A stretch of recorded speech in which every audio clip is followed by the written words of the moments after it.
দুঃখের আধার শেষে আলোর প্রভাত হাসে, হতাশার কালো মেঘে যাই গো ভেসে। দুঃখের আধার শেষে আলোর প্রভাত হাসে, হতাশার কালো মেঘে যাই গো ভেসে। হতাশার কালো মেঘে যাই গো ভেসে। কোরআনের পাতায় পাতায় দেখো ইমানের পথ ঢাকা ব্যথার কাটায়। কোরআনের পাতায় পাতায় দেখো ইমানের পথ ঢাকা ব্যথার কাটায়। ভেঙে পড়ো না কভু হতাশ হয়ে, ভেঙে পড়ো না কভু হতাশ হয়ে। জ্বলে পড়ে খাঁটি সোনা হও গো শেষে, জ্বলে পড়ে খাঁটি সোনা হও গো শেষে। দুঃখের আধার শেষে আলোর প্রভাত হাসে, হতাশার কালো মেঘে যাই গো ভেসে। হতাশার কালো মেঘে যাই গো ভেসে। আলহামদুলিল্লাহ, প্রকৃতির সুন্দরীলা ভূমি, ঐতিহ্যবাহী লালমনিরহাট জেলাধীন আদর্শ বাইতুস সালাম নতুন জামি মসজিদের উদ্যোগে আজকের প্রথম দিনের যিনি সভাপতিত্ব দায়িত্ব আছেন, আল্লাহ সুবহানাহু ওয়া তাআলা কোরআনুল কারীমের সভাপতিত্বর বরকতে কাল কঠিন হাসরের ময়দানে আরশের ছায়াতলে স্থান দান করুক। আমরা সকলে বলছি আল্লাহুম্মা আমিন। আলোচনা করেছেন আমার উস্তাদ সমতুল্য মুরব্বী মাওলানা মোহাম্মদ কেরামত আলী সাহেব হুজুর। আল্লাহ সুবহানাহু ওয়া তাআলা প্রিয় হুজুরকে কোরআনের জন্য, ইসলামের জন্য কবুল এবং মঞ্জুর করেন। আমরা সকলে বলছি আল্লাহুম্মা আমিন। স্টেজে বসা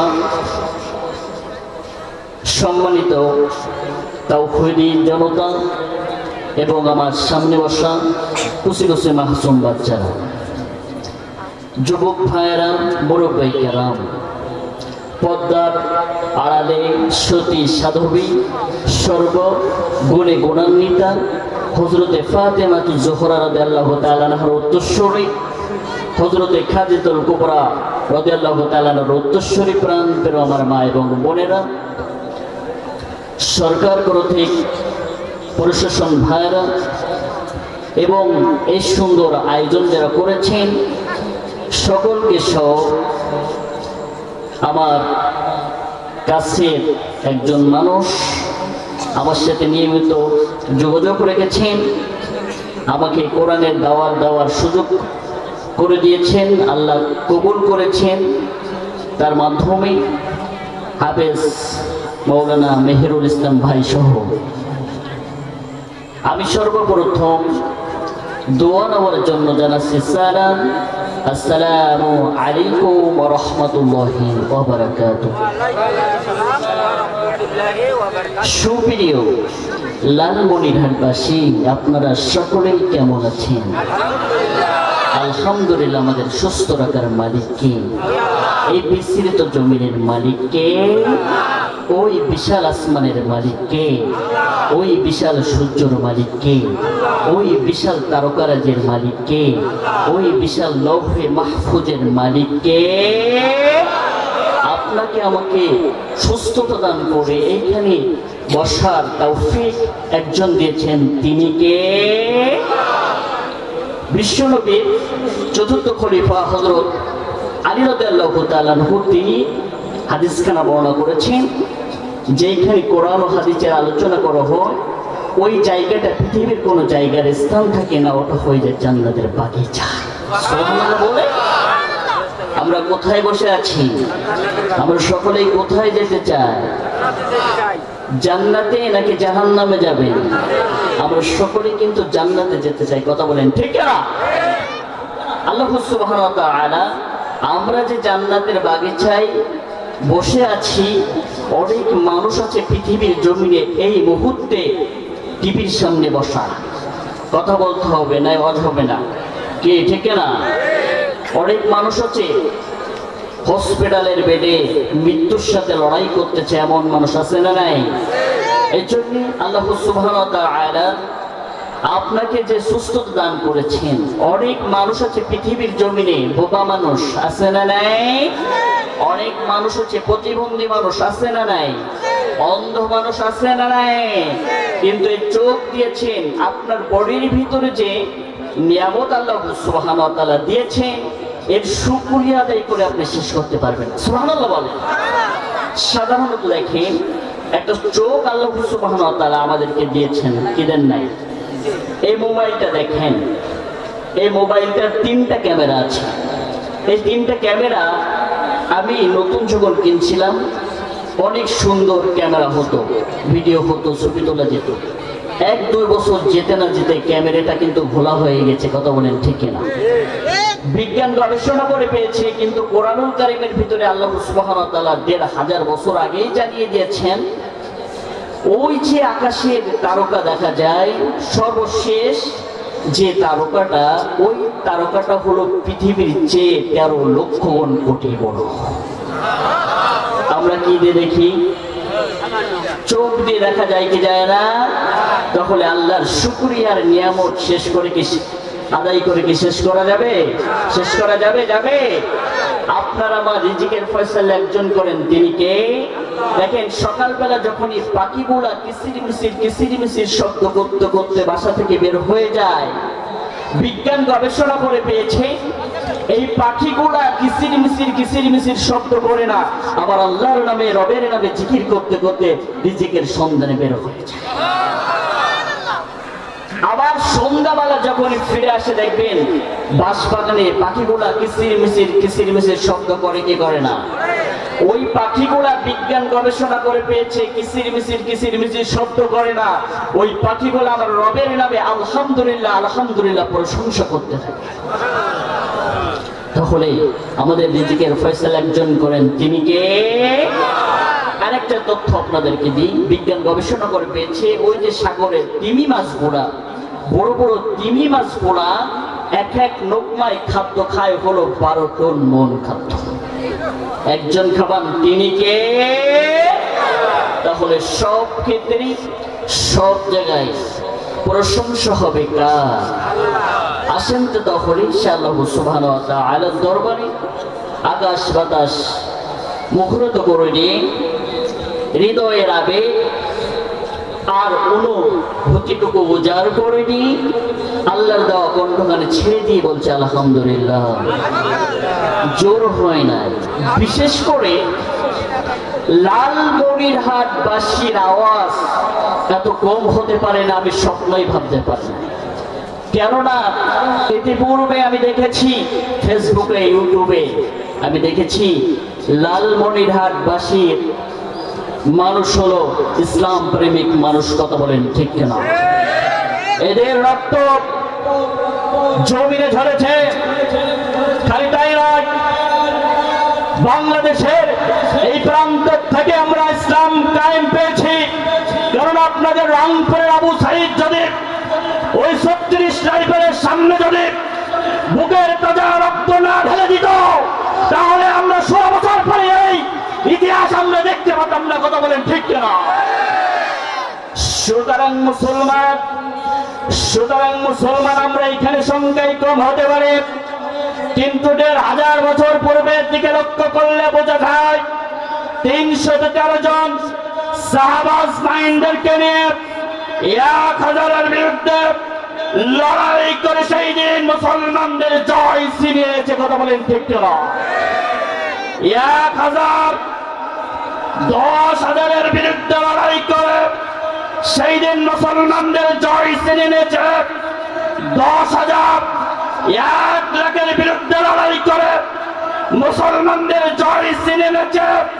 সেই 1,500 বছর পরে 16 বছর ধরে ধরে আমাদের উপরে নির্যাতন জুলুম স্টিম রোলার চলেছে। মুসলমান আওয়াজ কম হতে পারে না। এই জমিনের মুসলমান আওয়াজের অহংকার দিতে জানে, কিন্তু বাতিলের কাছে মাথা নত করতে জানে না। আলোচনা চলবে, যেটা শুনবেন সেটা দিব, গরম নাকি নরম। দুইটা আলোচনা আছে, ছোটটা কালকে বলবেন হুজুর খালি গরম আলোচনা করে, একটু গরম কথা বলতে পারে না। আপনারা যেটা শুনবেন সেটা আমি বলবো, কোনটা শুনবেন বলে, গরম নাকি নরম? সুতরাং মুসলমান আজকে আওয়াজ আর অহংকারে দিতে হবে, কারণ আজকে যদি মুসলমান আওয়াজ আর অহংকার না দিত, তখন এই তসলিমা নাসরিনের মতো নাস্তিক কোরআনকারের বাচ্চারা আজও বাংলার জমিনে অবস্থান করত। সুতরাং আজকে যদি মুসলমান আওয়াজের অহংকারে না দিত, ওই ওবায়দুল কাদেরের মতো জালেম স্বৈরাচারীর বাচ্চারা আজও বাংলার বাড়িতে অবস্থান করত। কথা বলেন ঠিক কিনা? সুতরাং আজকে যদি মুসলমান আওয়াজের অহংকারে না দিত, তখন ওই খুনি আসিরার মতো জালেম স্বৈরাচারীর বাচ্চারা আজ বাংলার মধ্যে অবস্থান করতে। কথা বলেন ঠিক কিনা? সুতরাং ও লালমানির আটপাশে আওয়াজ আর অহংকারে দিতে হবে, কেননা আমরা খাব্বাবের জাত, আমরা আলীর জাত, আমরা ওসমানের জাত, আমরা ওমরের জাত। আমাদের শরীরে খালিদ বিন ওয়ালিদের রক্ত প্রবাহিত, আমাদের শরীরে হযরত উসমান রাদিয়াল্লাহু তাআলার রক্ত প্রবাহিত, আমাদের শরীরে খালিদ বিন খালিদের রক্ত প্রবাহিত, আমাদের শরীরে বিলাল রাদিয়াল্লাহু তাআলার রক্ত প্রবাহিত। আমরা মুসলমান অহংকারের আওয়াজ দিতে জানি, কিন্তু এই জমিনে কোন বাপ আর রামের কাছে মাথা নত করতে রাজি না। কারা কারা রাজেছেন হাত তুলে আল্লাহকে দেখেন তারা তারা।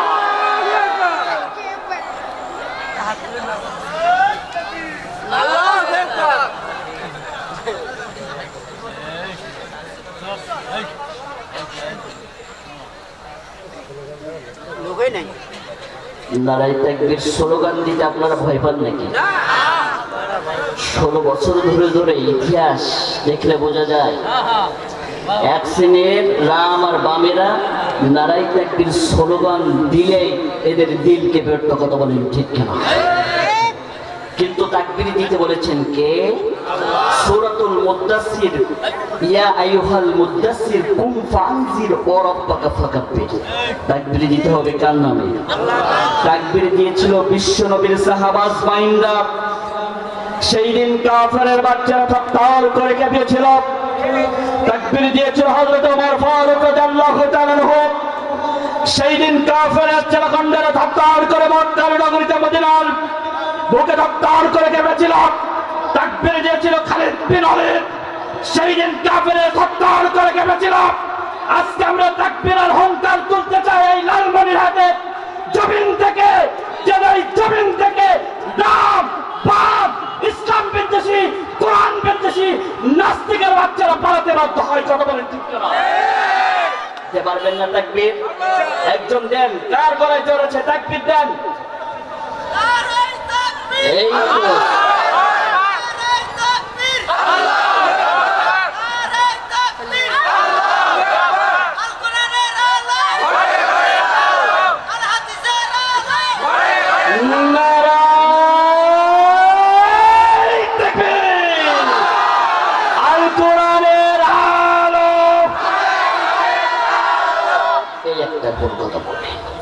16 বছর ধরে ধরে আল কোরআনের আলো ঘরে জ্বালিয়ে আজকে বাম আর রামদের আমাদের উপরে নির্যাতনার জুলুমের স্টিম রোলার চালিয়েছে। কথা বলেন ঠিক কিনা?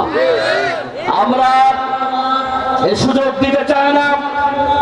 আমাদের উপরে আলেম ওলামাদের উপরে অসংখ্য নির্যাতনার জুলুমের স্টিম রোলার চালানো হয়েছে। অনেক নির্যাতনার জুলুম স্টিম রোলার চালানো হয়েছে। যে মানুষটা 50 বছর ধরে ধরে কোরআনের তাফসীর করেছে আল্লামা দেলোয়ার হোসেন চাইনি, তাকে 13টা বছর ধরে ধরে নির্যাতনার জুলুম স্টিম রোলার তার উপরে চালানো হয়েছে। কথা বলেন ঠিক কিনা? এই আল কোরআনের আলো আর ঘরে আমরা জ্বালাতে চাই না। আল কোরআনের আলো আমরা ঘরে, বাইরে, সমাজে, রাষ্ট্রয়, সংসদ ভবনে আল কোরআনের আলো আমরা জ্বালাতে চাই। কথা বলেন ঠিক কিনা? সব জায়গায় চলবে, সে জামাত ইসলাম হোক আর বিএনপি হোক। জামাত ইসলাম ও জামাত ইসলাম ও মুসলমান, বিএনপির ভাইরা মুসলমান। কথা বলেন ঠিক কিনা? যে দল কোরআনের কথা বলবে আমাদের তাদের সাপোর্ট করবো আমরা, আলেম ওলামারা। কথা বলেন ঠিক কিনা? কথা ঠিক আছে? যে দল কোরআনের আইন পাশ করবে সেই দলের সাপোর্ট আমরা করবো। কথা বলেন ঠিক কিনা? সে জামাত হোক আর বিএনপি হোক, আমি তো নাই। কথা বলেন ঠিক। আর চরমোনা হোক, যে দল ইসলামের পক্ষে কথা বলবে আমরা তার বিরুদ্ধে, আমরা তাদের জন্য দাঁড়িয়ে যাব ইসলামের সৈনিকের মতো। কথা বলেন ঠিক কিনা? এই জন্য আওয়াজ দেওয়া যাবে না? যাবে। আসেন তো তাহলে এই লালমনিরহাটের ইমানের জজবা কেমন আবার একটু প্রশংসা করছি, বলছি আলহামদুলিল্লাহ। আসেন দরুদ পাঠ করি সেই বিশ্ব মানবতার দূত যে নবীজি সুপারিশ না করলে কঠিন হাসরের ময়দানে আপনি আমি কেউ জান্নাতে যেতে পারবো না। সেই নবীকে নিয়ে এক শ্রেণীর কুলাঙ্কারের বাচ্চারা কিছুদিন আগে যে নবীর সুপারিশ ছাড়া কেউ জান্নাতে যেতে পারবে, ওই নবীকে নিয়ে এক শ্রেণীর কুলাঙ্কারের বাচ্চারা ব্যঙ্গ করেছে। কথা বলেন ঠিক কিনা? আর সহ্য করবো না। 16 বছর ধরে ধরে আমরা নির্যাতনের জুলুম আমরা সহ্য করেছি। আর আমার নবীকে নিয়ে যারা একটিবারের জন্য ব্যঙ্গ করবে, কোরআনকে নিয়ে যারা গালি দিবে, ব্যঙ্গ করবে, আমরা কে কন্ডাল করে, আমরা জামাত ইসলাম করি কি চরমনাই করি কি বিএনপি করি কি কে তাবলীগ করি, দেখার সময় নাই। আমার নবীর বিরুদ্ধে যে আর একটা বারের জন্য কথা বলবে তার জিহ্বা কেটে কুত্তার খাদ্য বানাবো। কথা বলেন ঠিক কিনা?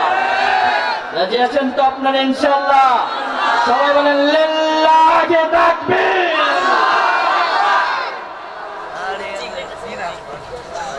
আসেন আলোচনায় চলে যায়।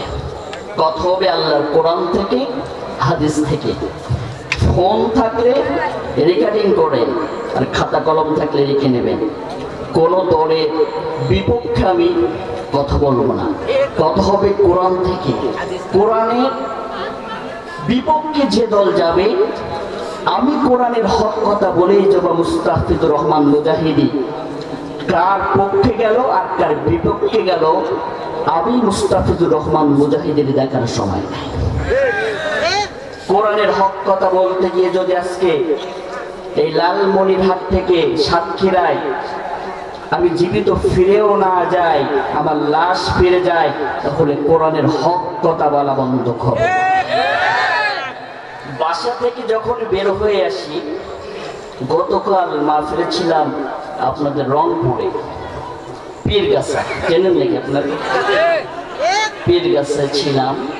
বাসা থেকে যখন বের হয়ে আসি, আমার কলিজার টুকরা আম্মা জানের চোখ দিয়ে পানি ঝরে, আমার পিতার চোখ দিয়ে পানি ঝরে, আমার স্ত্রীর চোখ দিয়ে পানি ঝরে, আমার ছোট্ট একটা বাচ্চা আছে 2 বছর, তার চোখ দিয়ে অঝরে পানি ঝরে, আমার বোনের চোখ দিয়ে, আমার ফ্যামিলির সব মানুষের চোখ দিয়ে অঝরে টপ টপ করে পানি ঝরে। আমার পিতা আমাকে বুকে জড়িয়ে ধরে বলে, দেখে শুনে কথা বলিস।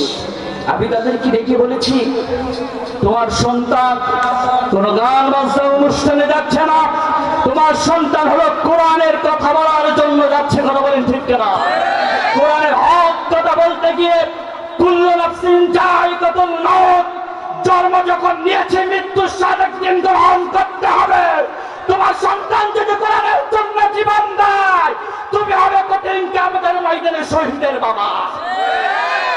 আমার আম্মা জানকে আমি বলে এসেছি, কোরআনের জন্য, ইসলামের জন্য তোমার সন্তানের বুকের তাজা রক্ত আবু সাঈদ আসিফের মতো যদি রাজপথে চলে যায়, কঠিন আসরের ময়দানে তুমি হবে একজন শহীদের মা।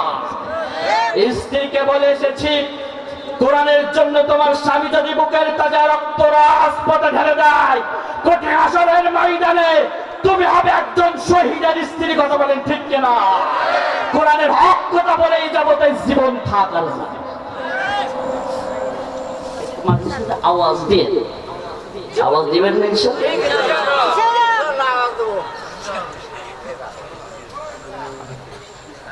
আসেন সরাসরি কোরআনের আলোচনায় চলে যায়। কিন্তু দেখবেন কোরআনের আলোচনা যখন করা হবে, এক শ্রেণীর যারা সুদখোর, ঘুষখোর, জেনাকারী, বেবিচারী, সাদাবাজ, এদের বিরুদ্ধে যখনই কোরআনের আয়াত গোলা পড়ে পড়ে শোনাবো, এটা কি বলে জানেন? হুজুর খালি রাজনীতি করে। ওই পচা রাজনীতি আমরা করি না। যারা রাজনীতি করে তারা হলো সুদখোর, কথা কয় না। যারা রাজনীতি করে তারা হলো ঘুষখোর, যারা রাজনীতি করে তারা হলো চাঁদাবাজ। কথা বলেন ঠিক কিনা? যারা রাজনীতি করে তারা হলো ভোটচোর। ওই পচা রাজনীতি করি না, আমরা হলো করি আল্লাহর কোরআন নীতি। কথা বলেন ঠিক কিনা? এই জমিন যার আইন চলবে তার। কথা বলেন ঠিক কিনা? চুলকাবে কাদের জানেন? বলেন তো দেখি। অ্যালার্জি যার শরীরে আছে, গরুর মাংস খাইলেই চুলকায়, বেগুন খাইলেই চুলকায়। কথা বলেন ঠিক কিনা? এখন একটা সাপোজ একটা দৃষ্টান্ত দিলেই বুঝতে পারবে। আপনাদের লালমনিরহাটের বাজারে এখন শীতকালে বেগুন দেখবেন এত সুন্দর চেহারা হয়, ওইটা ধুয়ে পরিষ্কার করার পরে দেখবেন চিকচিক চিকচিক করে আয়নার মতো। এখন যার গায়ে অ্যালার্জি আছে, চুলকানি আছে, বাজারে গিয়েছে বেচারি প্যাকেটটা নিয়ে, বড় প্যাকেটটা নিয়ে গিয়ে দেখে এত সুন্দর বেগুন, দেখে আর লোভ সামলাতে পারলো না। ফিরে দেখে বাম সাইডে, ফিরে দেখে ইলিশ মাছ উঠছে, নতুন ইলিশ মাছ চাক্কা। আরে কত সুন্দর, দেখলেই না খেতে মন চায়। অ্যালার্জির কথা আর মনে নাই। 1 কেজি নিচে বেগুন আর 1 কেজি নিচে হলো ইলিশ মাছ নিয়ে বেচারি বাড়িতে চলে আসলেন। বাড়িতে চলে আসার পরে প্রিয়তমা স্ত্রীকে ডাকতে বললেন, তুমি আমার 3 কবুলের বউ। তুমি আমার প্রিয়তমা স্ত্রী, তুমি তো জানো আমার গায়ে অ্যালার্জি। তারপরে আমি যখন বেগুনটা দেখছিলাম, আমি লোভ আর সামলাতে পারলাম না। 1 কেজি বেগুন নিয়ে এসেছি আর 1 কেজি ইলিশ মাছ নিয়ে এসেছি। এমন ভাবে রান্না করবা খাবার পরে যেন আমার গায়ে অ্যালার্জি না বেরোয়। এখন আপনাদের কাছে প্রশ্ন করি, বেগুন যদি ইলিশ মাছ দিয়ে ফাইন সুন্দর করে রান্না করা হয়, চুলকাবে কি চুলকাবে না? বেগুন যদি ভর্তা করা হয়, চুলকাবে কি চুলকাবে না? এক শ্রেণীর সুদখোর, চাঁদাবাজ, ধর্ষণকারী আছে, এদের কোরআন শুনলেই চুলকায়, আলেম ওলামা দেখলেই চুলকায়, দাড়িওয়ালা টুপিওয়ালা দেখলেই চুলকায়। ওর মায়ে যে হুজুর বিয়ে পড়াইলে সে হুজুর দেখলেও চুলকায়। কথা কয় না।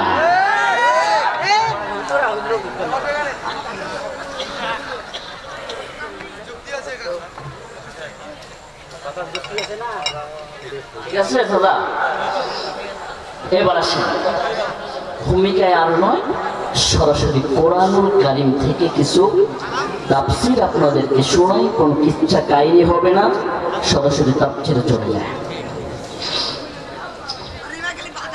তামাম পৃথিবীর জমিনে যখন চারিদিকে ছিল ঘন ঘন অন্ধকার, আর বিন্দু পরিমাণ কোনো আলোর দিশা ছিল না, সেই জাহিলাতের যুগে, অন্ধকার যুগে নারীদের কোনো অধিকার ছিল না।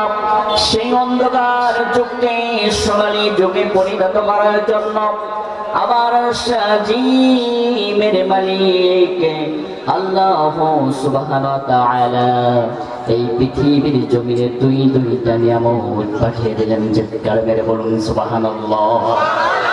1 নম্বর নিয়ামত হলো আপনার আমার নবী জনাবে বিশ্বনবী মুহাম্মদ সাল্লাল্লাহু আলাইহি ওয়াসাল্লামকে পৃথিবীর জমিনে পাঠিয়ে দিলেন। আর দ্বিতীয় নম্বরে হলো বিশ্বনবীর উপরে নূর নামক 30 পারা কোরআনুল কারীম নাযিল করা হলো। 114টি সূরা নাযিল করলেন, 6666 আয়াত নাযিল করলেন, 30 খানা পারা নাযিল করলেন বিশ্বনবীর উপরে।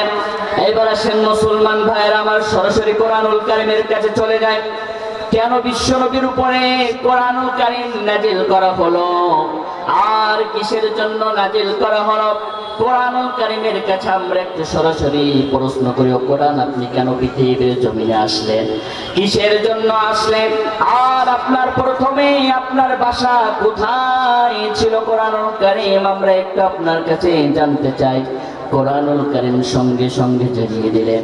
30 নম্বর পারা, 85 নম্বর সূরা, সূরাতুল বুরজের 21 এবং 22 নম্বর আয়াত কোরআনুল কারীম সঙ্গে সঙ্গে জানিয়ে দিলেন, বাল হুয়া কুরআনুম মাজিদ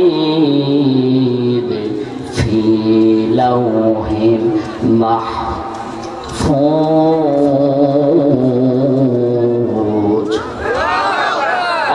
একটা আয়াত তেলাওয়াত শেষ করব যখন, আমি আমার আল্লাহর দেওয়া শাহাদাত এমনটা দ্বারা ইশারা করব, তখন মুসলমান ভাইরা আমার আল্লাহর জমিনের উপরে বসে, আল্লাহর আসমানের নিচে বসে আল্লাহর দেওয়া কণ্ঠখানি বন্ধ করে রাখবেন না কেউ। তখন সাথে সাথে আল্লাহু আকবার বলবেন। তখন এই কর্মসূচি চলবে যতক্ষণ আখিরে মোনাজাত হবে না, যতক্ষণ।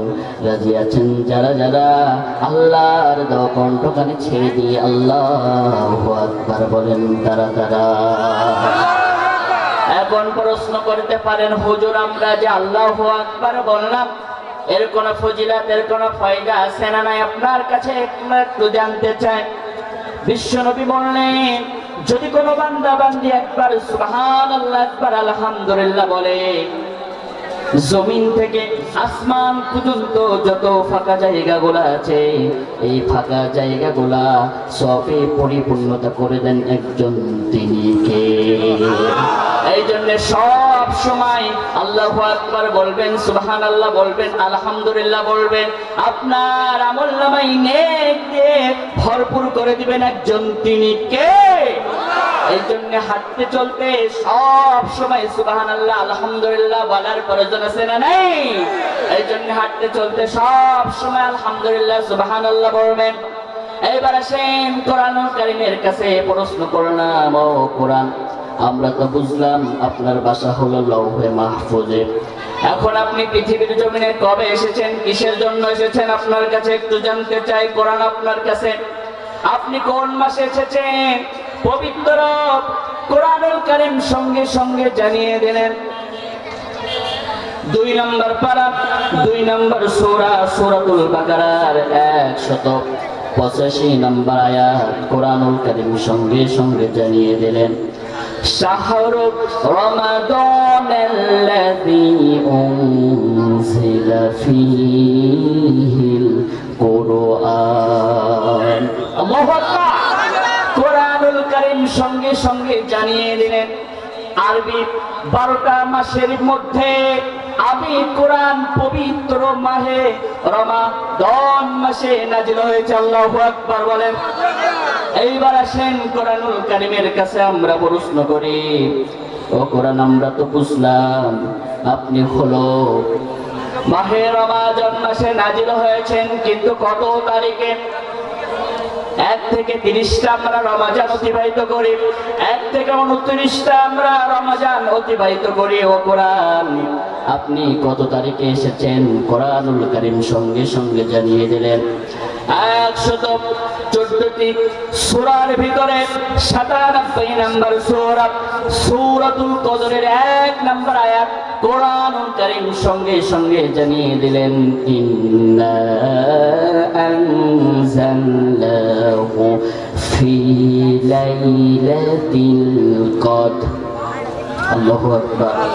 কোরআনুল কারীম সঙ্গে সঙ্গে জানিয়ে দিলেন, আমি হলো 27শে রমজান সবে কদরের রাতের বেলায় আমি কোরআন নাজিল হয়েছি। আল্লাহু আকবার। এইবার আসেন কোরআনুল কারীমের কাছে আমরা প্রশ্ন করে কোরআন আমরা তো বুঝলাম, আপনি মাহে রমজান সবে কদরের রাতের বেলায় আপনি নাজিল হয়েছেন, কিন্তু কোরআন কার উপরে নাজিল হয়েছেন আমরা একটু আপনার কাছে জানতে চাই। 1 নম্বর পারা 2 নম্বর সূরা সূরাতুল বাকারার 23 নম্বর আয়াত কোরআনুল কারীম সঙ্গে সঙ্গে জানিয়ে দিলেন, ওয়া ইন কুনতুম ফি রাইবিন মিম্মা নাযালনা আলা আবদিনা ফাতু বিসূরাতিন মিন মিথলিহি ওয়াদউ শুহাদাকুম মিন দুনিল্লাহি ইন কুনতুম সাদিকিন।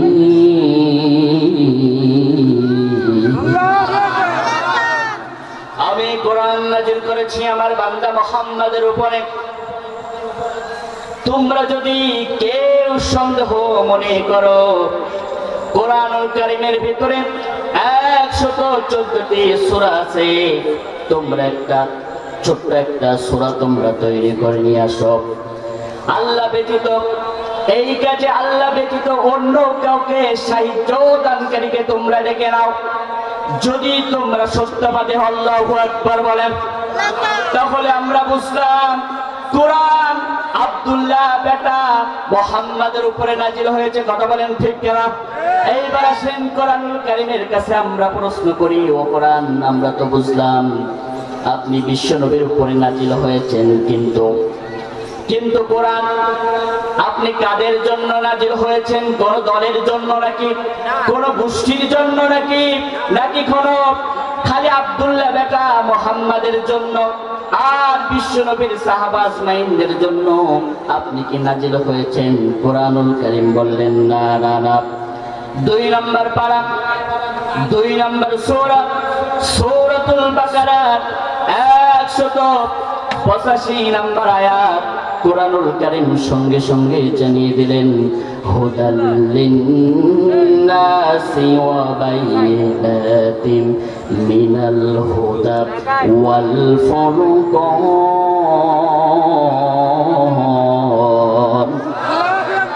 কোরআনুল কারীম সুন্দরভাবে জানিয়ে দিলেন, আমি কোন দলের জন্য নাজিল হই নাই, আমি কোন গোষ্ঠীর জন্য নাজিল হই নাই, আমি কোরআন নাজিল হয়েছি গোটা পৃথিবীর মানব জাতির হিদায়াতের পথ প্রদর্শক হিসাবে। সুবহানাল্লাহ।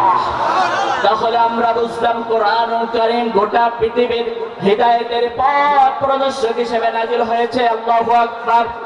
এইবার আসেন কোরআন আমরা তো বুঝলাম আপনি গোটা পৃথিবীর মানব জাতির হিদায়াতের জন্য নাজিল হয়েছেন। কোরআন আপনার ভিতরে কি কোনো ভুল আছে নাকি ভ্রান্তি আছে নাকি আমরা একটু আপনার কাছে প্রশ্ন করতে চাই। কোরআনুল কারীম সঙ্গে সঙ্গে জানিয়ে দিলেন 1 নম্বর পারা 2 নম্বর সূরা সূরাতুল বাকারার 2 নম্বর আয়াত কোরআনুল কারীম সঙ্গে সঙ্গে সুন্দরভাবে জানিয়ে দিলেন, যালিকাল কিতাবু লা রাইবা ফিহি। আল্লাহু আকবার। দিস ইজ এ বুক, এটা এমন একটি কিতাব এই গ্রন্থের ভিতরে বিন্দু পরিমাণ কোন সন্দেহ নেই। আল্লাহু আকবার। এইবার আসেন কোরআন মানলে কি হবে। আল্লাহ সুবহানাহু ওয়া তাআলা মানুষ এবং জিন জাতিকে এই পৃথিবীর জমিনে সৃষ্টি করেছেন, তার একমাত্র উদ্দেশ্য হলো আল্লাহ সুবহানাহু ওয়া তাআলা পৃথিবীর জমিনে মানুষ সৃষ্টি করেছেন। আল্লাহ সুবহানাহু ওয়া তাআলা বললেন সূরাতুল জারিয়াতের 56 নম্বর আয়াত, আল্লাহ বললেন, ওমা খালাকাতুল জিন্না ওয়াল ইনসা ইল্লা লিয়াবুদুন।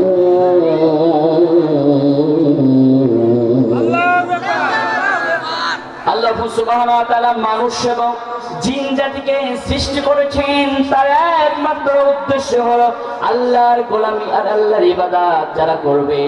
আল্লাহ সুবহানাহু ওয়া তাআলা মানুষ এবং জিন জাতির জন্য 2টা জিনিস তৈরি করেছেন। 1 নম্বর হলো জান্নাত আর 2 নম্বর হলো জাহান্নাম। এইখানে আপনাদের কাছে প্রশ্ন করতে চাই, জীবনে এক ওয়াক্ত নামাজ আদায় করে না, হজ করার সামর্থ্য আছে কিন্তু হজ আদায় করে না, যাকাত দেওয়ার সামর্থ্য আছে কিন্তু জাকাত আদায় করে না, রমজান মাসে তো রোজাই রাখে না, আবার ইফতারের সময় দেখবেন এত বড় একটা মিসাক নিয়ে এমন ভাবে ঘোষা যায় যেন ওই রোজাদার আর সব হলো বেরোজাদার। আবার যদি বিরিয়ানি আর তিয়ারি হয়, আবার চোখ ঘোরায় কোন প্লেটটা বড়, মাংস আছে বেশি। আপনি এই ব্যক্তির কাছে প্রশ্ন করবেন, ভাই আপনি জান্নাতে যাবেন নাকি জাহান্নামে যাবেন? এই ব্যক্তি বলবে আমি জাহান্নামে যেতে চাই না, আমি জান্নাতে যেতে চাই। কথা বলেন ঠিক না? কেননা জান্নাতের ভিতরে খালি আরাম আর আরাম, আর জাহান্নামের ভিতরে খালি বাইরাম আর বাইরাম, শাস্তি আছে না নাই? এই জন্য আমরা সকলে কোথায় যেতে চাই? জান্নাতে। কেননা জান্নাত একটা সুন্দর জায়গার স্থান। কথা বলেন ঠিক কিনা? আল্লাহ বলেন জান্নাতটা হলো এমন একটি সুন্দর জায়গা। আল্লাহ সুবহানাহু ওয়া তাআলা বলেন সূরাতুল বাকারা 23 নম্বর আয়াত, ওয়াবাশশিরিল্লাযীনা আমানু ওয়া আমিলুস সালিহাতি আন্না লাহুম জান্নাতিন তাজরি মিন তাহতিহাল আনহার। আল্লাহু আকবার। ও নবী, আপনি পৃথিবীর মানুষদেরকে জানিয়ে দেন যারা ঈমান এনেছে এবং নেক আমল করবে তাদের জন্য এমন সুন্দর জান্নাত আছে, এই জান্নাতের তলদেশ থেকে ঝর্ণা প্রবাহিত হচ্ছে। সুবহানাল্লাহ। জান্নাতে যেতে চাই নাকি আমরা জাহান্নামে যেতে চাই? কোথায় যেতে চাই? জান্নাতে যেতে হলে আল্লাহর কোরআনকে মানতে হবে। কথা বলেন ঠিক কিনা? কেননা জান্নাতের ভিতরে আপনার যা মন চাইবে, আপনার দুনিয়ায় রসগোল্লা খেতে মন চেয়েছে কিন্তু রসগোল্লা 20 থেকে 30 টাকা পিস বিক্রি হয়। কথা বলেন ঠিক কিনা? কিন্তু জান্নাতের ভিতরে আপনার রসগোল্লা খেতে মন চেয়েছে, সঙ্গে সঙ্গে আপনার সামনে রসগোল্লা এনে হাজির করে দেবেন একজন, তিনি কে? আবার যখনই দুনিয়ায় মাছের কলিজা ভুনা আমরা খেতে অনেক সুস্বাদু, জান্নাতের ভিতরে এমন মাছের কলিজা ভুনা আপনার জন্য আমার জন্য বরাদ্দ করে রেখেছেন। ওই জান্নাতের কলিজা ভুনা এত সুস্বাদু, দুনিয়ার কলিজা ভুনার চেয়ে 70 গুণ 1000 গুণ বেশি সুস্বাদু। সুবহানাল্লাহ। তাহলে জান্নাতে যেতে হলে আল্লাহর কোরআন আর রাসূলের আদর্শগুলো মানতে হবে, আল্লাহর কোরআনকে মানতে হবে। আপনার সংসার থেকে সংসার ভবন পর্যন্ত কোরআনের আইন, কোরআনের রাজ কায়েম করা লাগবে। কথা বলেন ঠিক কিনা? আপনার সংসারের ভিতরে কিভাবে সংসার চালাবেন, আপনি কিভাবে রাষ্ট্র পরিচালনা করবেন, আপনি কিভাবে সমাজ পরিচালনা করবেন, সব কোরআনের ভিতরে একজন লিপিবদ্ধ করে দিয়েছেন, একজন, তিনি কে? এক এক করে সব পয়েন্টগুলো বলে যাব। আপনি কিভাবে সংসার চালাবেন, বিশ্বনবীকে ফলো করতে হবে। একটা চমৎকার একটা হাদিস আপনাদেরকে শোনাই। বিশ্বনবীর স্ত্রী মা আয়েশা রাদিয়াল্লাহু তাআলা আনহা থেকে হাদিস কানা বর্ণনা করেছেন। বিশ্বনবীর সাহাবীরা একদিন মা আয়েশা রাদিয়াল্লাহু তাআলা আনহাকে প্রশ্ন করলেন, ও মা আয়েশা, বিশ্বনবীর জীবনটা কেমন ছিল, বিশ্বনবীর আদর্শটা কেমন ছিল? আয়েশা রাদিয়াল্লাহু তাআলা আনহা বললেন, ও আমার বিশ্বনবীর প্রাণপ্রিয় সাহাবীরা, শোনো শোনো তাহলে বিশ্বনবীর জীবনটা কেমন ছিলেন। আয়েশা রাদিয়াল্লাহু তাআলা আনহা বললেন, বিশ্বনবীর জীবনটা ছিল কানা খুলুকুল কোরআন। আল্লাহু আকবার। বিশ্বনবীর চরিত্রটাই ছিল হলো কানা খুলুকুল কোরআন, বিশ্বনবীর চরিত্রটাই ছিল হলো আল্লাহর কোরআন। সুবহানাল্লাহ। তাহলে কোরআন মানতে হবে আমাদের সংসারের ভিতরে, সমাজের ভিতরে, রাষ্ট্রের ভিতরে। বিশ্বনবীর সাহাবা আজমাইরা যেমন কোরআন দিয়ে দেশ পরিচালনা করতেন, বিশ্বনবী 10 বছর দেশ পরিচালনা করেছেন কোরআন দিয়া। কিন্তু কোরআন দিয়ে দেশ পরিচালনা করেছেন, এই কোরআনের ভিতরে সুদকে হারাম করে দিয়েছেন একজন, তিনি কে? ওয়াহাল্লাল্লাহু বাইয়া হারামার রিবা, সুদকে হারাম করে দিয়েছেন আর ব্যবসাকে হালাল করে দিয়েছেন একজন, তিনি কে? কিন্তু আজকে সুদ হারাম, আজকে ব্যবসা আমাদের ভিতরে হারাম ঢুকিয়ে গিয়েছে, ঠিক না?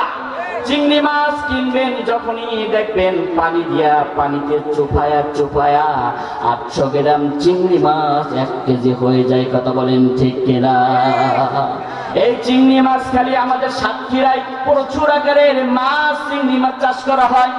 এই চিংড়ি মাছ বিদেশে সব দেশে এগুলা রপ্তানি করা হয় বাংলাদেশ থেকে। বাংলাদেশ থেকে যখনই দুর্নীতিতে চ্যাম্পিয়ন হলেন এই বাংলাদেশ, কেননা ব্যবসার ভিতরে ভিসাল ওই চিংড়ি মাছের ভিতরে এমন ভাবে পুশ করে দেয়, জেল ঢুকায়া দেয় এবং পেরেক পর্যন্ত চিংড়ি মাছের ভিতরে ঢুকায়া দেয় ওজন বেশি করার জন্য। নাউজুবিল্লাহ বলবেন না? এই কাজ করা যাবে নাকি? ব্যবসা হালাল করে দিয়েছেন একজন, তিনি কে? তাহলে সমাজের ব্যবসাকে, এই দুর্নীতি চাঁদাবাজকে দমন করার জন্য আল্লাহর কোরআন পার্লামেন্টে নিয়ে যাওয়া লাগবে। কথা বলেন ঠিক না? কোরআনের আইন পাস করতে হবে। ও হাল্লাল্লাহু বাইয়া ও হারামা রিবা, সুদকে কোরআনের আইন পাস করলে জমিন থেকে সুদ মুক্ত হয়ে যাবে। কথা বলেন ঠিক কিনা? দেখেন আমাদের সমাজে, দেখেন আমাদের সন্তানেরা যখন লেখাপড়া শিখেন, লেখাপড়া শেখানোর পরে চাকরির জন্য যখনই পরীক্ষা দেওয়া হয়, চাকরি যখন হয়ে যায়, এক শ্রেণীর চাঁদাবাজেরা দেখেন সুদখোরেরা বলে মিষ্টি খাওয়ার জন্য 5 লাখ টাকা লাগবে। কথা হয় না? আছে না নাই? 1 কেজি মিষ্টি 200 থেকে 300 টাকা, হয়তো 1000 টাকার মিষ্টি তারা খায়, কিন্তু 5 লাখ টাকার মিষ্টিও খাবে নাকি কোথায় রাখবে? হাতের তলায় আর সুইস ব্যাংকে। কথা বলেন ঠিক না? তাহলে কোরআনের আইন দিয়ে দেশ পরিচালনা করতে হবে, সমাজ সংসার।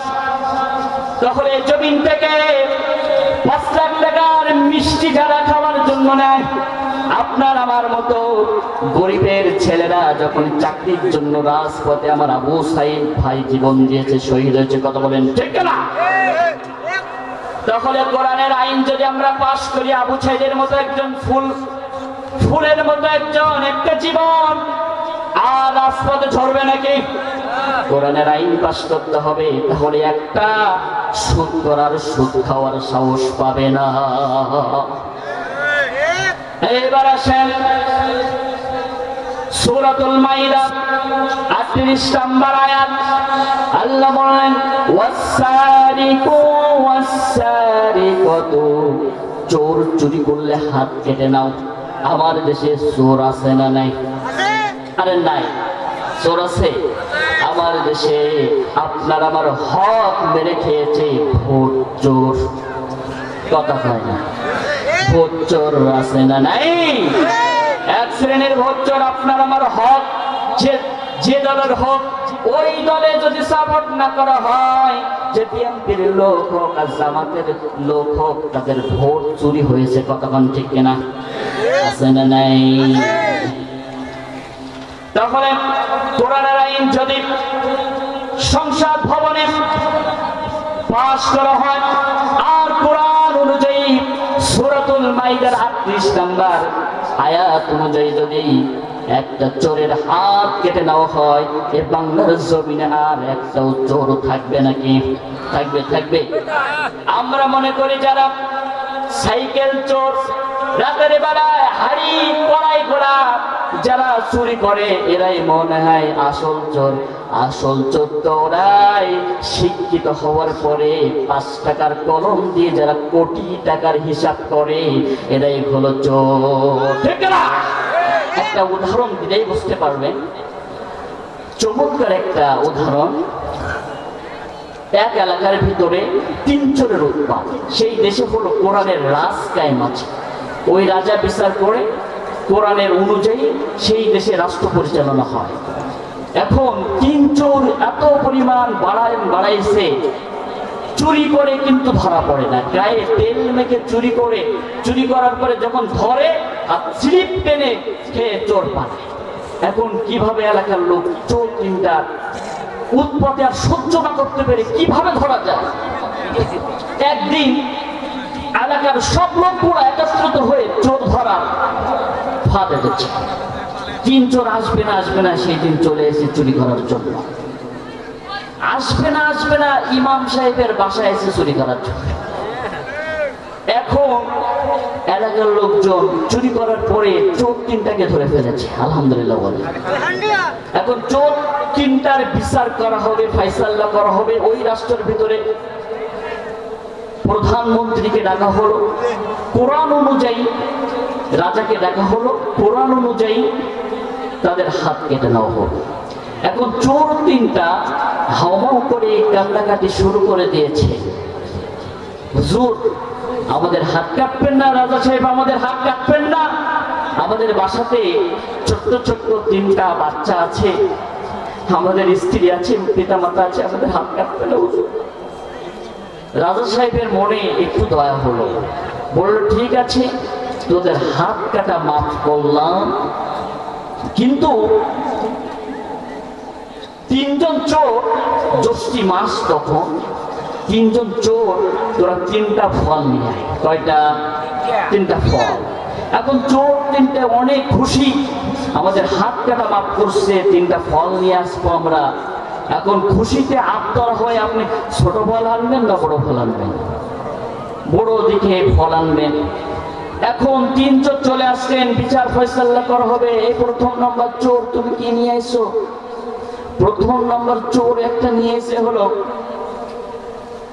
আম। আম আম ছিলেন তো আপনারা? আপনাদের ভাষায় কি বলা হয়? আম বলে। আম নিয়ে এসে, আম নিয়ে আসার পরে রাজা সাহেব বললেন আমটা কাট, আমের ভেতরে আটি কয়টা? কি বলা হয় আপনাদের, আটি না বিসি? কয়া। এক এক দিকের ভাষা এক এক রকম, আমাদের বলা হয় আটি, কেউ বলে বিসা। এখন যেটাই হোক আপনাদের ভাষায়, এখন ওর ভিতরে কয়া থাকে কয়টা? একটা। এখন আমরা কাটছে, বলছেন যা তোর 1 বছরের জেল। 1 বছরের জেল যেই না বলেছে, পেশারি হাউমাউ করে কান্নাকাটি শুরু করে দেয়, হুজুর আমার 1 বছরের জেল দিবেন না, রাজা সাহেব আমার 1 বছরের জেল দিয়েন না, আমি না খেয়ে পেরে আমার বাল বাচ্চা সব মারা যাবে, আপনি 1 বছরের জেল দিয়েন না। রাজা সাহেব বললেন তোর হাত কাটা মাফ করলাম, কিন্তু 1 বছরের জেল তোর মাফ হবে না, যা এই একে নিয়ে যাও। দ্বিতীয় চোর, তুই কি আনছিস? বলছে না আপেল। আপেলটা কাট, আপেলের ভিতরে কয়া কয়টা? বিচি কয়টা? বলে 6টা। এ পাশে 3টা বিচি থাকে, এর পাশে 3টা বিচি থাকে, দেখবেন থাকে কি থাকে না? আরে বিচি হলো 6টা, কয়া হলো 6টা। আচ্ছা যা তো 6 বছরের জেল।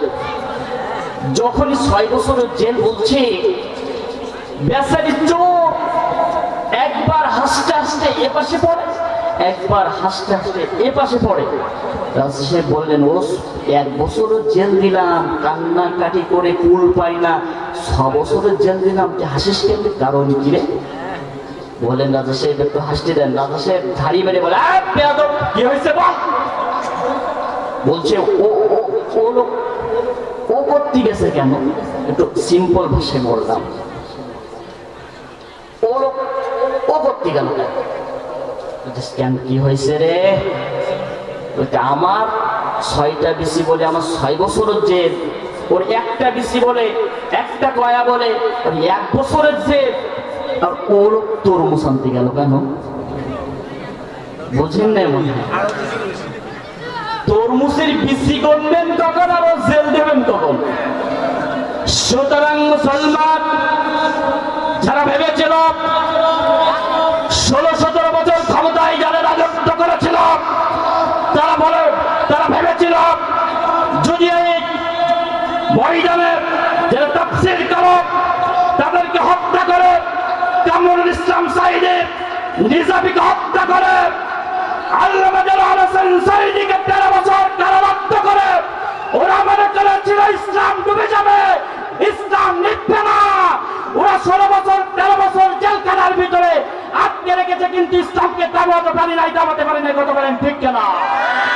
আর সুতরাং ওদেরকে কঠিন আসরের ময়দানে 1 বছর নয়, 6 বছর নয়, আমার আল্লাহ তরমুজের বিসি গুনে গুনে অনন্তকাল ওদেরকে জাহান্নামে বাস করবে।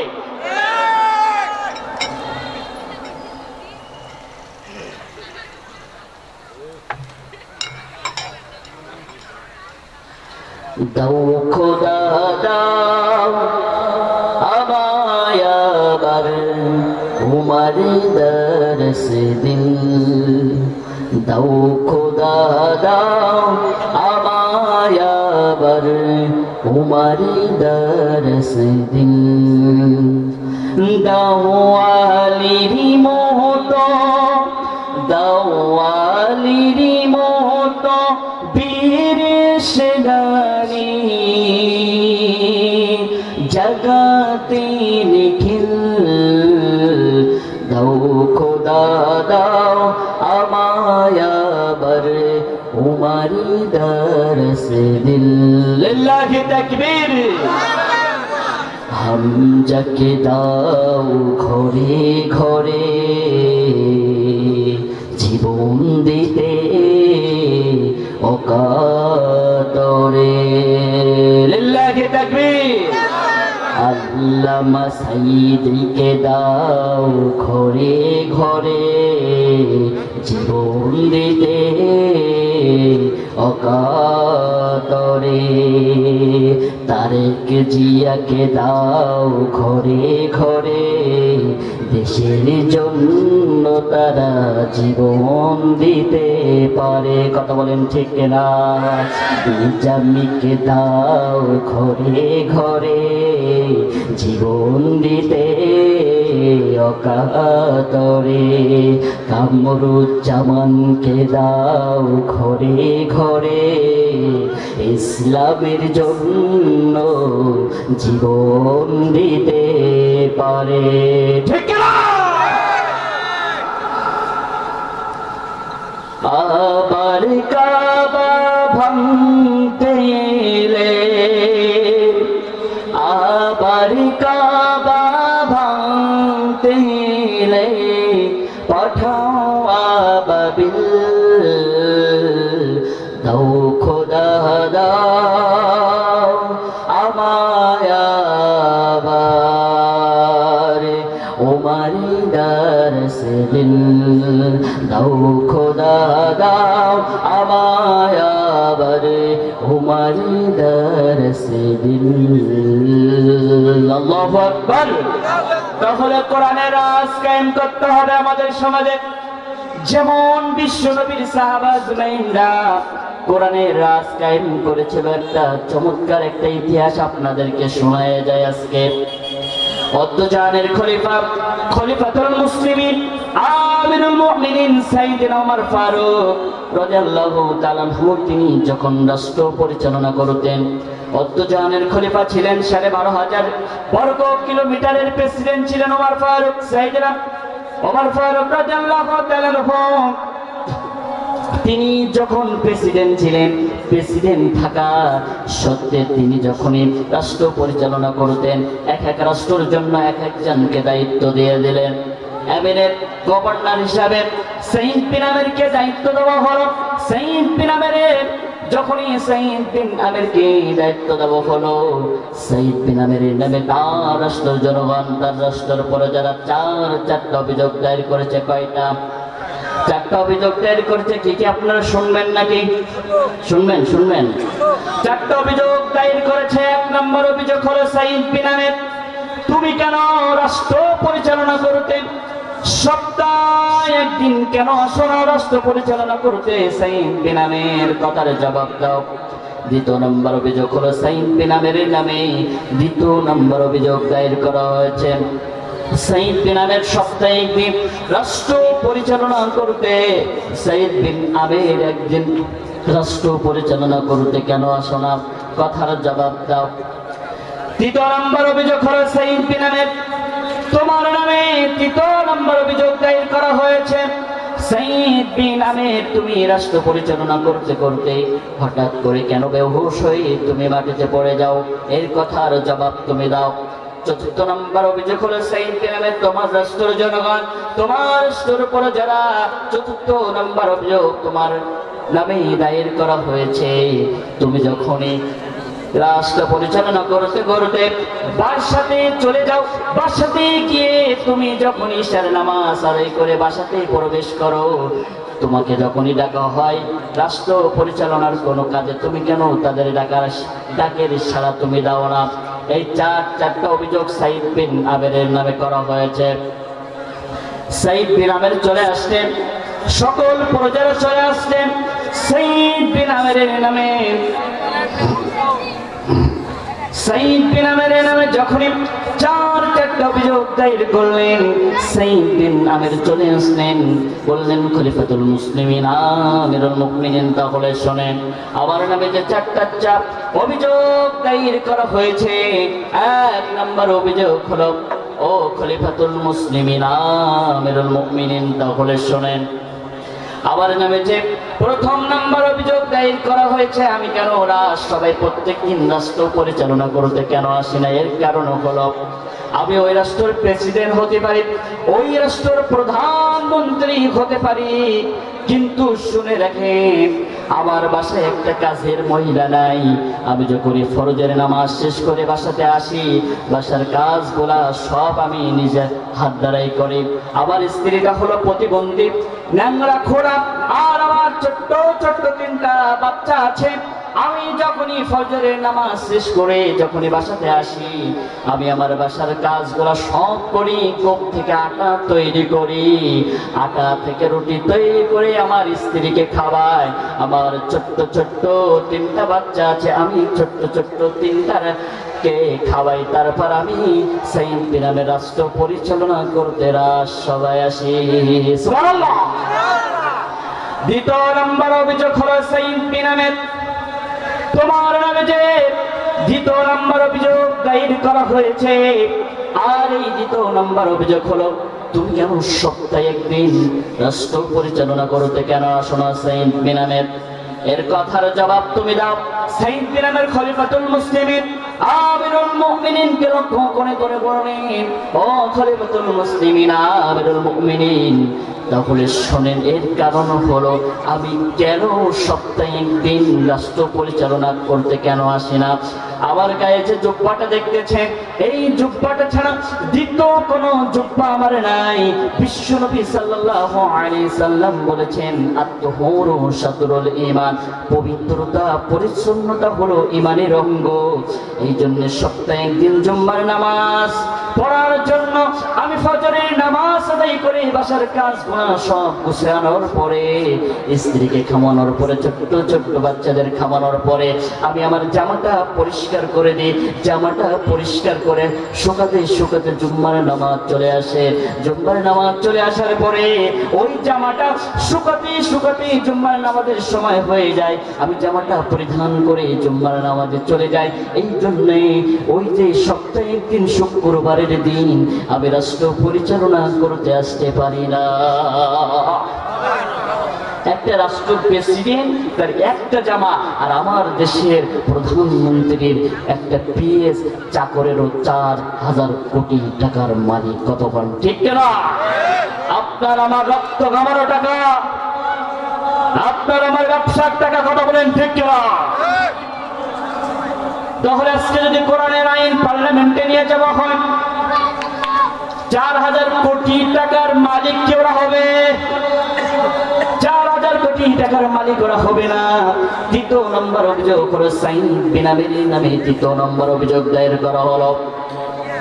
তৃতীয় নম্বর অভিযোগ করা হলো সাইদ বিন আমের নামে, ও সাইদ বিন আমের তুমি কেন হঠাৎ করে রাষ্ট্র পরিচালনা করতে করতে হঠাৎ কেন বেহুশ হয়ে আপনি পড়ে যান? এর কারণ কি? সাইদ বিন আমের বললেন, তাহলে শোনেন, ও খলিফাতুল মুসলিমিন আমিরুল মুমিনিন তাহলে শোনেন, আমি তখন ইসলাম ধর্ম কবুল করে নাই, আমি ছিলাম হলো কাফের। আল্লাহর নবী বিশ্ব নবী তখনই মক্কা ছেড়ে মদিনায় চলে আসলেন হিজরত করে। আল্লাহর নবী মদিনায় বসবাস করতে লাগলেন, কিন্তু আমি ছিলাম তখনই মক্কার নগরীতে, আমি ছিলাম তখনই হলো কাফের। আবু জেহেল, উতবা, সাহিবা তারা একটা দারুন্নদা বই থেকে তারা আলোচনা সভা বসালেন।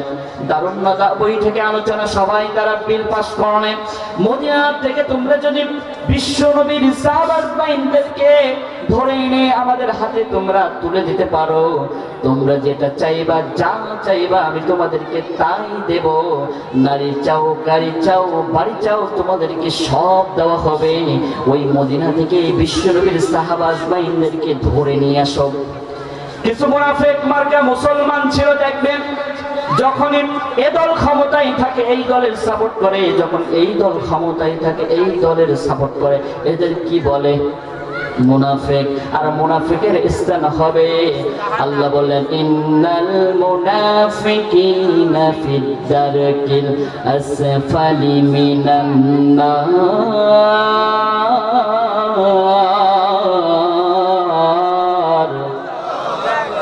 মুনাফিকদের স্থান হবে সবচেয়ে নিকৃষ্ট জাহান্নামের তলদেশে, ঠিক না? তাহলে মুনাফিকি করা যাবে নাকি?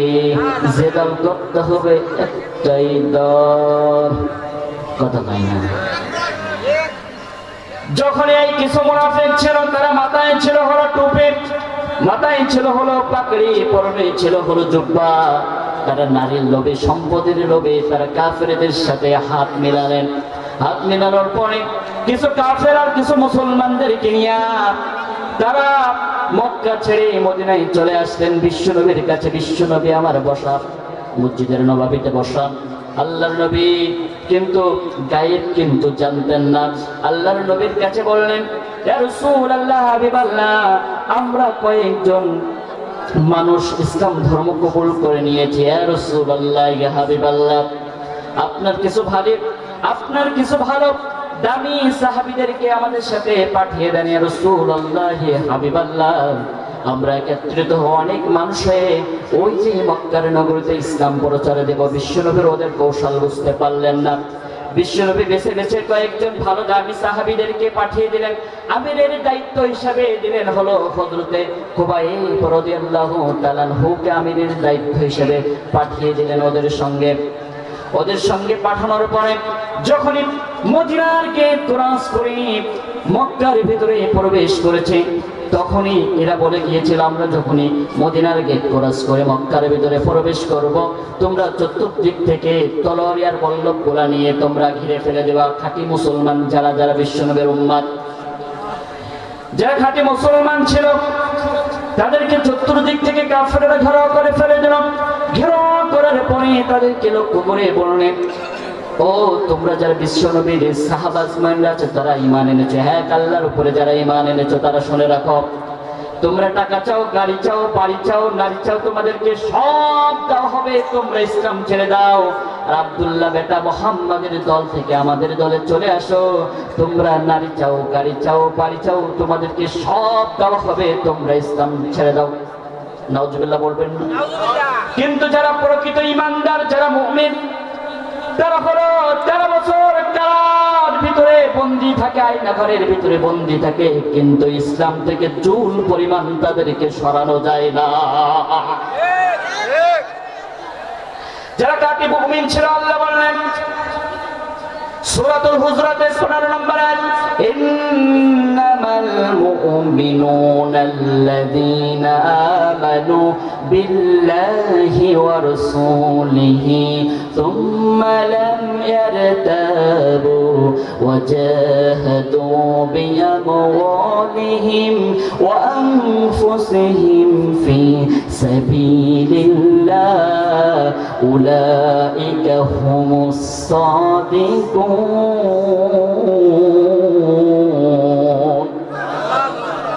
যারা ঈমান এনেছে, আল্লাহ এবং রাসূলের প্রতি ঈমান আনার পরে মনে কোনো সন্দেহ রাখবে না, নিজেদের জান আর মাল দিয়ে আল্লাহর রাস্তায় লড়াই করবে, জিহাদ করবে, এরাই হলো প্রকৃত ঈমানদার মুমিন। সুবহানাল্লাহ।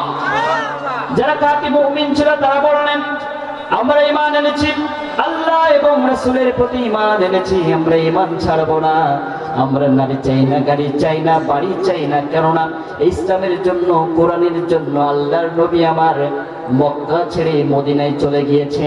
নিজের মাতৃভূমি ছেড়ে মদিনায় চলে গিয়েছে। বিশ্বনবীর অসংখ্য সাহাবা আজমাইনরা রক্ত ঝরিয়েছে। হযরতে খাব্বাব, হযরতে বিলাল, হযরতে তালহা, হযরতে উসমান, হযরতে আবু বকর, হযরতে আলী, বিশ্বনবীর অসংখ্য সাহাবা আজমাইনদের রক্ত ঝরেছে ইসলামের জন্য, কোরআনের জন্য, আল্লাহকে এক, আল্লাহকে আইনদাতার বিধানদাতা মেনে নেওয়ার কারণে বিশ্বনবীর অসংখ্য সাহাবা আজমাইনদের জীবন দিয়েছে, রক্ত ঝরেছে।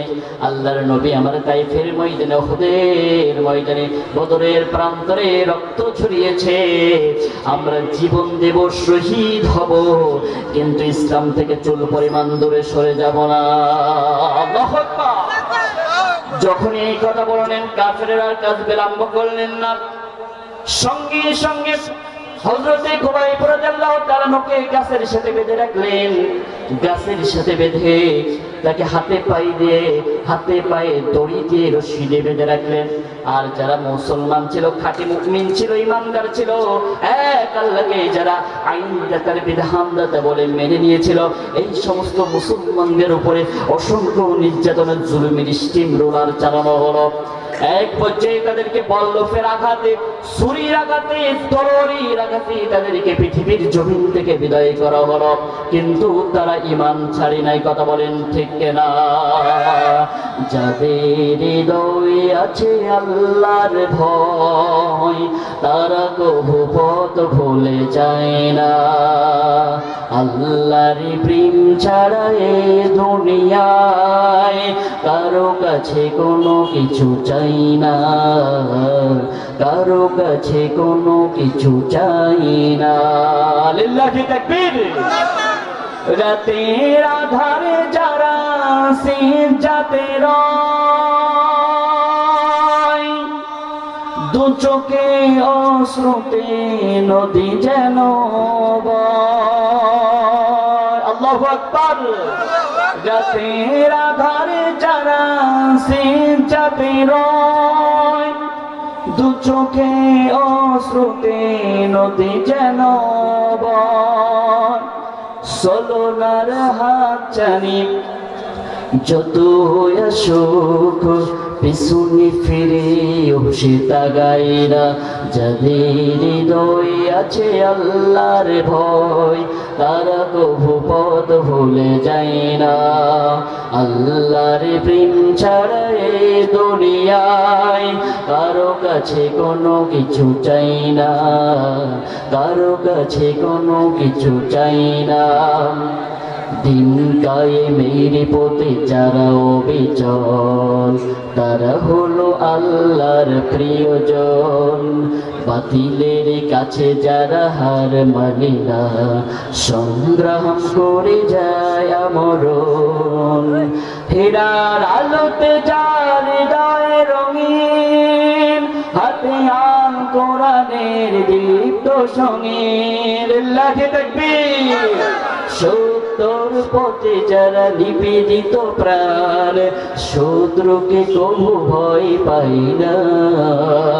যাদের হৃদয়ে আছে আল্লাহর ভয়, তারা কবু পথ ভুলে যায় না। আল্লাহর প্রেম ছাড়া এই দুনিয়ায় কারো কাছে কোনো কিছু চাই না, কারো কাছে কোনো কিছু চাই না। আল্লাহু আকবার। অনেক কথা ছিল, কিন্তু লোক স্বল্পতার কারণে খুবাইব রাদিয়াল্লাহু তাআলাকে যে গাছের সাথে রশি দিয়ে বেঁধে রাখা হয়েছিল, এই খুবাইব রাদিয়াল্লাহু তাআলার শেষ পরিণতি কি হয়েছিল এনে বলতে গেলে এখনো আধা ঘন্টা সময় লাগবে। আর 4 নম্বর প্রশ্ন, কেন বাসাতে যখনই প্রবেশ করে তাকে কেন ডাকা হয়, কোন কারণে সে উত্তর দেয় না, এখনো বলতে গেলে 1 ঘন্টা সময় পার হয়ে যাবে, কিন্তু শেষ হবে না। আল্লাহর কোরআনের কথা যদি কিয়ামত পর্যন্ত বলা হয়, শেষ হবে নাকি? সূর্য যতদিন উঠবে আল্লাহর কোরআনের কথা ততদিন চলবে। কথা বলেন ঠিক না? এই জন্য আসেন, মা বোনদেরকে নিয়ে অনেক কথা ছিল, 5টা মিনিট সময় দেবেন। 5টা মিনিট মা বোনদের নিয়ে কিছু কথা বলা দরকার, কেননা এরাই ছিল হলো 17 না বিগত দিনের অনেক দিনের সরকার। এদেরকে বারবার দরকার। এরা খুব ক্ষমতা দেখাতো আমাদের বাড়ির বউরা, সরকার ক্ষমতায় কিছু বললেই বলতো ক্ষমতায় কিন্তু আমরা, এখন ক্ষমতা নাই, ঠিক কিনা? এখন পুরুষরা ক্ষমতায়, আমাদের পুরুষরা ক্ষমতায় আছে, কথা বলেন ঠিক কিনা? কথা বললেই না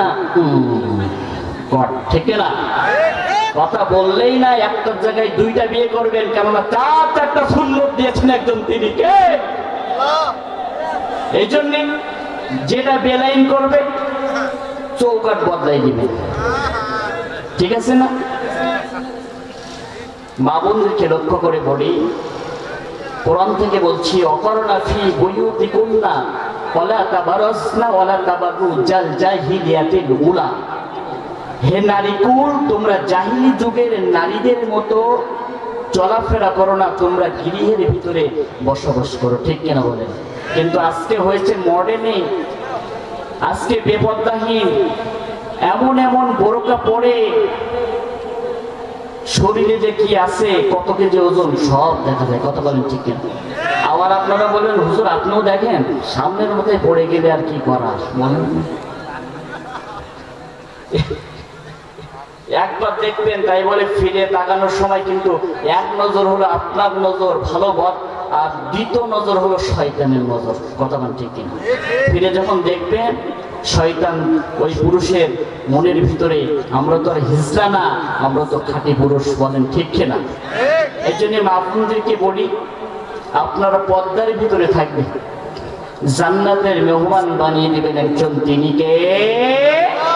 কিন্তু সমাজে আমাদের মতো যুবকদেরও কিছু দোষ আছে, দেখবেন কিছু কিছু যুবক ভাইরাল হওয়ার ধান্দায় বউকে নিয়ে এমন এমন টিকটক বানায়, এমন এমন শাড়ি পরায়, তাদের পেট পর্যন্ত দেখা যায়।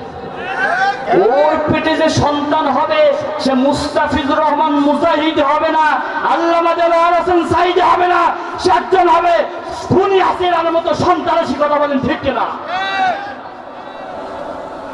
আপনার আমার পুরুষরা কেমন ভাবে স্ত্রীর সাথে ঘুমাচ্ছে, তাও ফেসবুকে, আমার স্ত্রী কিভাবে সূর্যে ঘুমাচ্ছে দেখেছে, দেখছেন না? পুরুষ তুমি যাও, ওই জাহান্নামের আগুন তোমার জন্য দাও দাও করে জ্বলতেছে, অপেক্ষা করতেছে, কথা বলেন ঠিক না? কি আবেগী পুরুষ! ফেসবুক খুললেই দেখা যায় ওই যে ঢাকায় এক কেক বিক্রেতা সিমিয়া পোনা কি আছে, হাঁস খাবার জন্য এক যুবক আছে বরিশাল থেকে ঢাকায়। পুরুষ ইমানদার পুরুষ হতে পারে না, এখন একদম মিথ্যা পুরুষ, কথা বলেন ঠিক না? স্ত্রীর সাথে ঘুমাচ্ছ কেন ফেসবুকে ছাড়বা? এমন এমন টিকটক বানায়, অশ্লীল, ওর পেটে যে আসবে সে ডিপ জল ছাড়া কিছুই হবে না, কথা বলেন ঠিক কিনা? কি আজব দুনিয়া আমরা বাস করতেছি। হে পুরুষ, হে যুবক, তুমি ভাইরাল হওয়া 2 টাকার ইনকামের ধান্দাই তুমি করতেছো। কুল্লু নাফসিন যায়িকাতুল মাউত, মৃত্যু চলে আসবে একদিন, মৃত্যু চলে আসবে, কেউ সেই দিন তোমাকে বাঁচাতে পারবে না, কতক্ষণ ঠিক কিনা? এই জন্য এই সমস্ত করেন না, সব টিকটক বাদ দিয়ে দেন। এমন এমন যুবক আছে, ছেঁচড়া যুবক, দেখবেন নিজের বউ এত সুন্দরী কিন্তু ভালো লাগে না, পাশের বাড়ির ভাবিকে এত ভালো লাগে, নিজের বউ তো মাথা ঢুকে গেলে জীবনে সালামই দেয় না। সালাম মানে কি বলেন তো দেখি? আসসালামু আলাইকুম মানে আপনার উপরে শান্তি বর্ষিত হোক, ওয়ালাইকুম আসসালাম মানে আপনার উপরে শান্তি বর্ষিত হোক। ও ভাই, স্বামী স্ত্রী যদি সালাম দেওয়া দাবি করে, ওই সংসারের অশান্তি থাকবে ভাই? শান্তি বর্ষিত করে দেবেন একজন, তিনি কে? দাদা আজকে বাসায় গিয়ে স্ত্রীকে সালাম দিবেন, কিন্তু যুবকেরা সালাম দেয় না, স্ত্রীতে জীবনে আই লাভ ইউ বলে না, পাশের বাড়ির ভাবিকে ভাবি আই লাভ ইউ, আছে না নাই? নিজের স্ত্রীকে মনে হয় পান্তা ভাত, আর পাশের বাড়ির ভাবি মনে বিরিয়ানি, আছে না নাই? আই লাভ ইউ শব্দটা কিন্তু খারাপ না, খারাপ নাকি? খারাপ। আই লাভ ইউ মানে কি? আমি আমার বাবাকে ভালোবাসি, কথাটা ঠিক না? আমি আমার মাকে ভালোবাসি, কিন্তু আই লাভ ইউ শব্দটা হয়ে গেছে আজকে যুবকদের জন্য বাজে কমেন্ট, ঠিক কিনা? যুবক তুমি ফিরে আসো, এখনো ফিরে আসো, সময় বেশি দূরে নাই। তোমার মতো হাজারো যুবক বাইক অ্যাক্সিডেন্টে মারা যায়, আছে না নাই? এই জন্য যুবক তুমি ফিরে আসো, সময় তোমার আর নাই। ফিরে আসো যুবক, সময় থেকে ফিরে আসেন। আল্লাহ সুবহানাহু ওয়া তাআলা আমাদের সকলকে কবুল করুন, সকলে বলি আল্লাহুম্মা আমিন।